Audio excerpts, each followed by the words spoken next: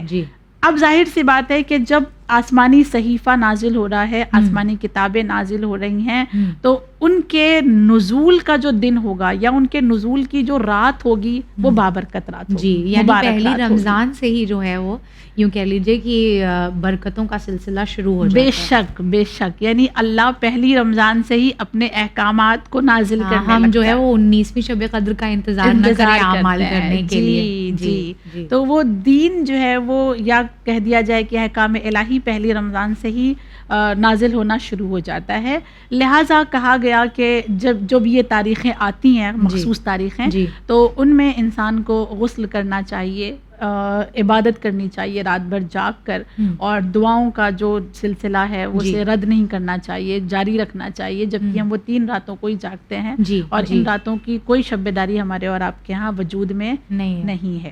تو خواہر ان کے اعمال جو ہیں وہ شبہ قدر کی طرح ہی ہوں گے یا کوئی مخصوص اعمال بتائے گئے ہیں؟ مخصوص اعمال نہیں بتائے گئے، لیکن یہ ضرور کہا گیا کہ غسل کم از کم کرے انسان. اور کیا نیت ہو اس غسل کی؟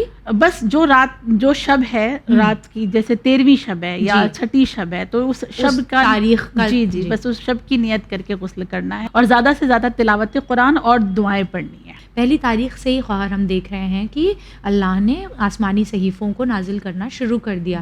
تو پہلی تاریخ کے کوئی مخصوص اعمال ملتے ہیں ہمیں؟ پہلی تاریخ سے بھی پہلے پہلی تاریخ کی جو شب ہے اسی دن سے اعمال شروع ہو جاتے ہیں. چاند رات جس میں سب سے پہلا ہی عمل یہ بتایا گیا ہے کہ شب اول ماہ رمضان چاند دیکھے. جی، اور پھر گلاب جل سے اپنے چہرے کو وہ تو دن کی بات ہے. اچھا، وہ دن میں ہے، چاند کی بات ہے، رات کی بات نہیں ہے. جی، تو چاند دیکھے اور چاند دیکھنے کی دعا پڑھے. پھر اس کے بعد کہا کہ استقبال ماہ رمضان کی دعا صحیفہ سجادیہ میں دعا نمبر 43 ہے، اس کو پڑھے. پھر کہا گیا کہ نہر کے پانی سے، یعنی جاری پانی سے غسل کرے. اب اگر ہمارے پاس تو نہر مہیا نہیں ہے تو ہم اپنے گھر میں غسل کر سکتے ہیں. غسل کرے اور 30 چلو پانی اپنے سر پر ڈالے. اور اگر یہ کوئی کرتا ہے شب اول ماہ رمضان تو پھر وہ آئندہ سال تک کبھی خارش وغیرہ میں مبتلا. اچھا، یعنی جب غسل کر لیا جائے تب 30 چلو پانی اپنے سر پہ ڈالنا ہے. کوئی دعا وغیرہ نہیں، صرف پانی ڈالنا ہے. اس کے علاوہ اس رات میں 2 رکعت نماز کا بھی تذکرہ آیا ہے کہ پہلی شب کو آپ کو 2 رکعت نماز پڑھنی ہے.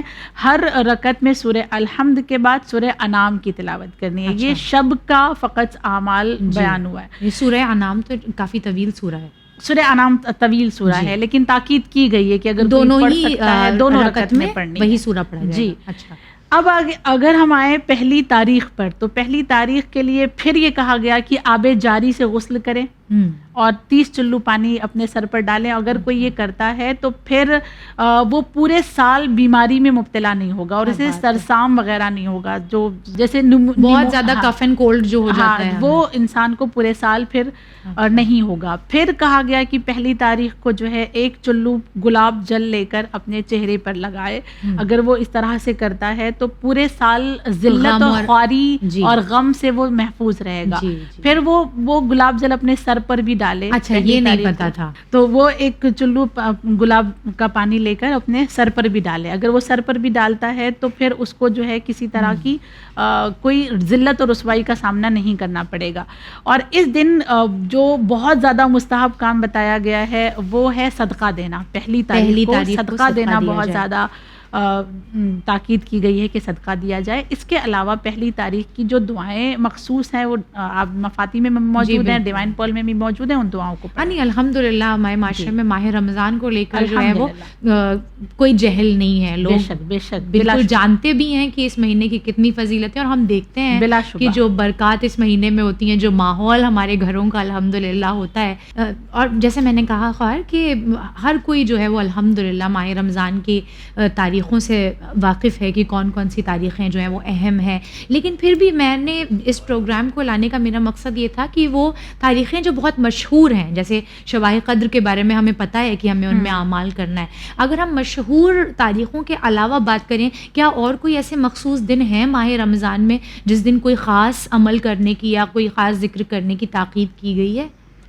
2 تاریخ ایسی ہے جو ہمارے یہاں بہت عام نہیں ہے اور لوگ شاید اس کو جانتے بھی ہیں, تو لوگوں تک بہت زیادہ یہ بات پہنچی نہیں ہے, جس میں 6 ماہ رمضان آتی ہے. جی. اور 6 ماہ رمضان کی شب کو بہت زیادہ اہمیت حاصل ہے, کیونکہ 6 ماہ رمضان وہ تاریخ ہے جب لوگوں نے امام رضا علیہ الصلوۃ والسلام کے ہاتھوں پر بیعت کی تھی. سبحان اللہ. اس وجہ سے 6 ماہ رمضان کو شہرت حاصل ہے, اور اس دن اعمال انجام دینے کی تاکید کی گئی. کہا گیا سب سے پہلے اس دن تمام سادات کو شکر الہی ادا کرنا چاہیے. اس کے علاوہ غسل کر کے 2 رکعت نماز پڑھنی چاہیے, اور ہر رکعت میں سورہ الحمد کے بعد 25 مرتبہ سورہ توحید کی تلاوت کرنی چاہیے. یہ آسان سی ایک نماز بتائی گئی, لیکن اس دن کو یاد کرے کہ کس طرح سے ایک ظالم بادشاہ کے دربار میں بیٹھ کر ہمارے مولا باقاعدہ لوگوں سے بیعت لے رہے ہیں. آسان نہیں تھا یہ, لہٰذا اس دن کو ایک شہرت حاصل ہے. دوسری جو تاریخ ہے وہ 17 ماہ رمضان ہے, جو شب 17 جو بہت زیادہ مشہور ہے, جس میں فتح بدر ہوئی ہے. سبحان اللہ. اس کو بھی ہم اور آپ فراموش کر جاتے ہیں, اس تاریخ کو بھی بہت زیادہ اہمیت نہیں دیتے ہیں, جبکہ یہ ایسی تاریخ ہے کہ فتح بدر کے موقع پر آسمان سے فرشتوں کا نزول ہوا, فرشتے نازل ہوئے, اور کس طرح سے مجاہدوں کی مدد کی, اور اللہ نے کیسی کامرانی ان کو عطا کی. اور پھر جب صبح آتی ہے 17 کی, تو اس دن بھی کتنا بڑا دن ہمارے لیے ہوتا ہے کہ مسلمانوں کو ایک کتنی عظیم فتح اور کامیابی ملی ہے. لہذا 17 ماہ رمضان کے لیے بھی یہ کہا گیا کہ 17 ماہ رمضان کو سب سے پہلے صدقہ دینا ہے. اچھا, ضرور صدقہ دینا ہے 17 ماہ رمضان کو. پھر کہا غسل کرنا ہے, اور یہی وہ بہترین رات ہے جس میں امیر المومنین کی ایک نمایاں فضیلت بیان کی گئی ہے, جو سب جانتے ہیں, پوری دنیا جانتی ہے کہ چاہے بدر سے, یعنی بدر کے کنویں سے جب پانی لانے کے لیے کہا گیا تھا, اور اس اندھیرے کنویں سے مولا پانی لا رہے تھے, تو 3 مرتبہ آندھی آئی اور بیٹھ گئے. پھر نبی نے فرمایا کہ جو کیوں دیر ہوئی, جانتے ہیں کیوں دیر ہوئی, اتنی دیر کیسے لگ گئی, تو پھر مولا نے فرمایا کہ آپ بہتر جانتے ہیں. وہ جو پہلی آندھی آئی تھی وہ جبرائیل 1000 فرشتوں کے ساتھ, دوسری آندھی آئی تھی میکائیل 1000 فرشتوں کے ساتھ, تیسری جو آندھی آئی تھی جب آپ بیٹھ گئے تھے تو اسرائیل 1000 فرشتوں کے ساتھ. یہ اپنے آپ میں ایک ایسی فضیلت ہے امیر المؤمنین کی جو خود ہمیں جاگنے پر مجبور کرتی ہے کہ پوری رات ہم جاگ کر امیر المؤمنین کے فضائل کو یاد کریں, اور جیسے وہ عابد تھے ویسی عبادتیں کرنے کی ہم اور آپ کوشش کریں. تو یہ 2 مخصوص تاریخیں ہیں جو عام نہیں ہیں, جو میں یہ چاہوں گی کہ اب اس سال سے ہم اس کو عام کر کے اس پہ بھی عبادتیں خاص طور سے انجام دیں. انشاءاللہ ضرور اللہ ہمیں توفیق دے کہ یہ جو کار خیر ہم کرنے کی کوشش کر رہے ہیں, جس مقصد کے ساتھ اس کو کر رہے ہیں, وہ ہم حاصل کر سکیں انشاءاللہ. خیر ہم کیلنڈر میں تو ہر سال یہ تاریخیں دیکھتے ہیں, اور مجھے یاد بھی آ رہا ہے 17 ماہ رمضان پہ فتح جنگ بدر لکھا ہوا ہوتا ہے, لیکن یہ کہ ان اعمال سے ہم واقف نہیں تھے. ان تاریخوں کے علاوہ خیر اگر ہم بات کریں ان دنوں کی جو ہر مہینے میں مخصوص ہوتے ہیں, ایام البیض جن کو ہم 13, 14 اور 15 کہتے ہیں, ہر مہینے کی, تو ہر مہینے کی 13, 14, 15 جو ہے وہ اپنے آپ میں بہت فضیلت کی حامل ہوتی ہیں. اب جو مہینہ خود ہی فضیلتوں کا حامل ہے, تو اس کی یہ تاریخیں کتنی زیادہ فضیلت کی حامل ہوں گی. تو یہ جو ایام البیض ہے, اس پر اگر آپ کو یاد ہو تو ہم لوگوں نے پچھلے سال بڑی تشریح کے ساتھ بات کی تھی کہ انہیں ایام البیض کیوں کہا جاتا ہے, کیا اس کے پیچھے فلسفہ ہے. اس پر بات نہ کرتے ہوئے صرف ایک اشارہ کرتے ہوئے, کیونکہ یہ تینوں راتیں بڑی چمکدار ہوتی ہیں, اور بیض کہتے ہیں سفید کو, سفیدی کو, ٹھیک ہے, اس لیے اسے ایام البیض, اور وہ جو راتیں ہوتی ہیں وہ ایام البیض کی راتیں کہلاتی ہیں. اور یہ بہت خاص راتیں ہیں جس میں ہم اور آپ سوائے دعائے مجیر کے اور کچھ نہیں جانتے کہ بس ہمیں ان 3 دنوں میں جو ہے وہ دعائے مجیر پڑھنی ہے. بہرحال اس کی بڑی تاکید ہے دعائے مجیر کی, حتماً ہمیں پڑھنا چاہیے, اور ماہ رمضان میں بالخصوص بالخصوص پڑھنا چاہیے ہمیں اور آپ کو. لیکن لیکن جو اس کی راتیں ہیں، جو شبیں ہیں، جی مثال کے طور پہ جو 12 کی رات آتی ہے، یعنی شب 11 13 کی رات، شب 13 جی سوری، ہاں 12 کی رات، ہاں شب 13 جب آتی ہے تو اس میں باقاعدہ کہا گیا کہ غسل کرو، 4 رکعت نماز پڑھو، 2 رکعت کر کے، اس طرح کے حمد کے بعد ہر رکعت میں 25 مرتبہ سورہ توحید۔ اچھا اس کے علاوہ ایک اور نماز کا تذکرہ ہوا ہے کہ وہ 2 رکعت نماز ہے جس میں ہر رکعت میں الحمد کے بعد سورہ یاسین، سورہ ملک اور سورہ توحید کا پڑھنا مستحب قرار دیا گیا۔ اگر کوئی کر سکتا ہے تو یہ کام انجام دونوں دے۔ کرے یا ان میں سے کوئی ایک کرے؟ کوئی ایک کرے، مسئلہ نہیں ہے۔ اچھا۔ پھر اس کے بعد 14ویں شب کو بھی سیم 4 رکعت نماز پڑھنے کی تاکید کی گئی ہے کہ اس رات کو بھی یہ نماز پڑھی جائے۔ 15ویں شب اپنے آپ میں تھوڑی سی مخصوص ہو جاتی ہے، پھر ایک مرتبہ کہ پھر مجھے وہ شعر پڑھنے کا جی چاہتا ہے کہ فقیران در آل محمد ہیں ازل سے ہم، زمانے میں یوں ہی ہم لوگ پہچانے نہیں جاتے، نبی زادی کے دسترخوان کے ٹکڑوں پہ پلتے ہیں، ہم ایسے ویسوں کے گھر مانگنے کھانے نہیں جاتے۔ علی کے ایک بیٹے نے دسترخوان لگایا تھا اس دور میں مدینے میں، اور علی کا ایک بیٹا آج تک دسترخوان لگائے بیٹھا ہے ایران کی سرزمین پر، جو اٹھا نہیں ہے۔ تو یہ اپنے آپ میں ایک مخصوص تاریخ ہے جس میں بھی یہ کہا گیا کہ آپ غسل کریں۔ ولادت تو ہے امام حسن کی، مگر زیارت امام حسین علیہ السلام کی پڑھنی ہے۔ جی، اور اگر کوئی ان کی قبر کی زیارت کو جا سکتا ہے اس رات تو بہت خوب اور بہت زیادہ اس کی فضیلت بیان کی گئی ہے۔ پھر اس کے بعد اس میں بھی یہ کہا گیا کہ 30 رکعت نماز اگر کوئی پڑھ سکتا ہے 2 رکعت کر کے، الحمد کے بعد ہر رکعت میں 10 مرتبہ سورہ توحید کی تلاوت کرے۔ اور پھر یہ کہا گیا کہ چونکہ یہ رات اور آنے والا 15 کا جو دن ہے وہ امام حسن سے مخصوص ہے، ایک سخی سے مخصوص ہے، تو پھر ہمیں اور آپ کو صدقہ دینا چاہیے، ایک لنگر جاری کرنا چاہیے، ایک دسترخوان لگانا چاہیے کہ جس میں روزہ داروں کو دعوت دی جائے، روزہ داروں کو اپنی طرف بلایا جائے اور ان کو کھلایا جائے۔ اور بالآخر پوری دنیا جانتی ہے، ہر مسلمان جانتا ہے کہ روزہ داروں کو افطار کھلانے کا کیا اجر اور کیا ثواب ہے۔ افطار کی فضیلتوں سے اور روزہ داروں کو روزہ کھلوانے میں جتنی برکات اللہ نے رکھی ہے، اس کی فضیلتوں سے صرف اہل اسلام نہیں بلکہ دیگر بھی واقف ہیں۔ اور آپ دیکھیں گے کہ اور کسی عمل میں دین اسلام کے اتنا زیادہ آپ کو بڑھ چڑھ کے نان مسلمس پارٹیسپیٹ کرتے ہوئے نہیں دکھیں گے، لیکن آپ دیکھیں گے وہ روزے بھی رکھتے ہیں، بعض دفعوں پر ہمیں ایسے ایگزامپلس ملتے ہیں، افطار پارٹیاں بھی ہوتی ہیں۔ بہرحال وہ اپنی جگہ ہے کہ وہ کتنا صحیح ہے کتنا ہے، لیکن کہنے کا یہ مطلب کہ ان کو پتہ ہے کہ اس میں کتنی برکات رکھی ہوئی ہے۔ اور اگلا سوال جو میں آپ سے کرنا چاہ رہی ہوں وہ یہ کہ ماہ رمضان اپنے آپ میں ذکر الہی کا مہینہ، اور اسی لیے اس مہینے میں جو ہے وہ قرآن مجید کی تلاوت کی اتنی تاکید بھی کی گئی ہے کہ وہ ذکر پروردگار ہے۔ تو کیا کوئی قرآن مجید کے علاوہ خاص ذکر یا اذکار ہیں جن کی ہمیں ملتی ہو کہ اس کو زیادہ سے زیادہ پڑھا جائے تو اس کے اپنے آپ میں یہ ثواب ہیں اور یہ برکات ہیں؟ اس کا جواب دینے سے پہلے میں چینل ون کا شکریہ ادا کرنا چاہوں گی کہ انہوں نے مجھے یہ ٹاپک دیا، جس کی وجہ سے میں نے ریسرچ کیا اور کچھ نئی چیزیں میرے سامنے بھی آئیں جو اب تک شاید کسی ماہ رمضان میں میری نگاہوں سے بھی نہیں گزری تھی۔ ایک خوبصورت سی بات کہ جس میں ذکر الہی کا جب تذکرہ ہوا کہ کس طرح سے ایک ترتیب بتائی گئی ہے کہ صبح کے وقت آپ کو کیا کرنا ہے، سیٹرڈے سنڈے منڈے، پھر اس طرح سے، اور پھر دوپہر کے وقت سیٹرڈے سنڈے کیا کرنا ہے۔ اور یہ تو ہمیں یوزولی بھی پتہ ہوتا ہے، ماہ رمضان میں کیا کوئی خاص الگ بتایا گیا ہے؟ جی، الگ سے ایک ترتیب دی گئی ہے ہمیں اور آپ کو، اور اس میں سب سے پہلے یہ کہا گیا ہے کہ روزانہ اذان صبح کے وقت آسمان کی جانب دیکھو اور 99 مرتبہ کہو یا اللہ ہو و یا ہوا۔ اچھا، 99 مرتبہ یہ روزانہ کہنا، یا اللہ ہو و یا ہوا۔ ہاں ٹھیک، اس کے بعد یہ پہلا ذکر ہو گیا۔ پھر کہا گیا کہ ترتیب وار اگر ہم دیکھیں تو روزانہ نماز صبح کے بعد اس ترتیب کے ساتھ کہ سیٹرڈے کو سورہ فتح پڑھنی ہے، سنڈے کے دن سورہ یاسین پڑھنی ہے، منڈے کو سورہ واقعہ پڑھنا ہے، ٹیوزڈے کو سورہ رحمان پڑھنا ہے، وینسڈے کو سورہ جن کی تلاوت کرنی ہے، تھرسڈے کو سورہ ملک پڑھنا ہے، اور پھر فرائیڈے کو سورہ سجدہ۔ اور پھر جب سیٹرڈے آئے تو پھر اسی ترتیب کے ساتھ اسی کو ریپیٹ کر کے مطلب پورا مہینہ اس طرح سے گزارنا ہے۔ سبحان اللہ۔ اور پھر جب عصر کا ٹائم آئے تو نماز عصر جب آپ کی ختم ہو جائے تو اسی ترتیب کے ساتھ ہر ایک ذکر کو 1000 مرتبہ پڑھنا ہے روزانہ، جس میں کہا گیا کہ سیٹرڈے کا جو ذکر ہے وہ ہے یا حیو یا قیوم، جی سیٹرڈے کو کہنا ہے۔ سنڈے کو کہا گیا ایاک نعبد و ایاک نستعین 1000 مرتبہ۔ منڈے کے لیے کہا گیا کہ سبحان اللہ والحمد للہ 1000 مرتبہ.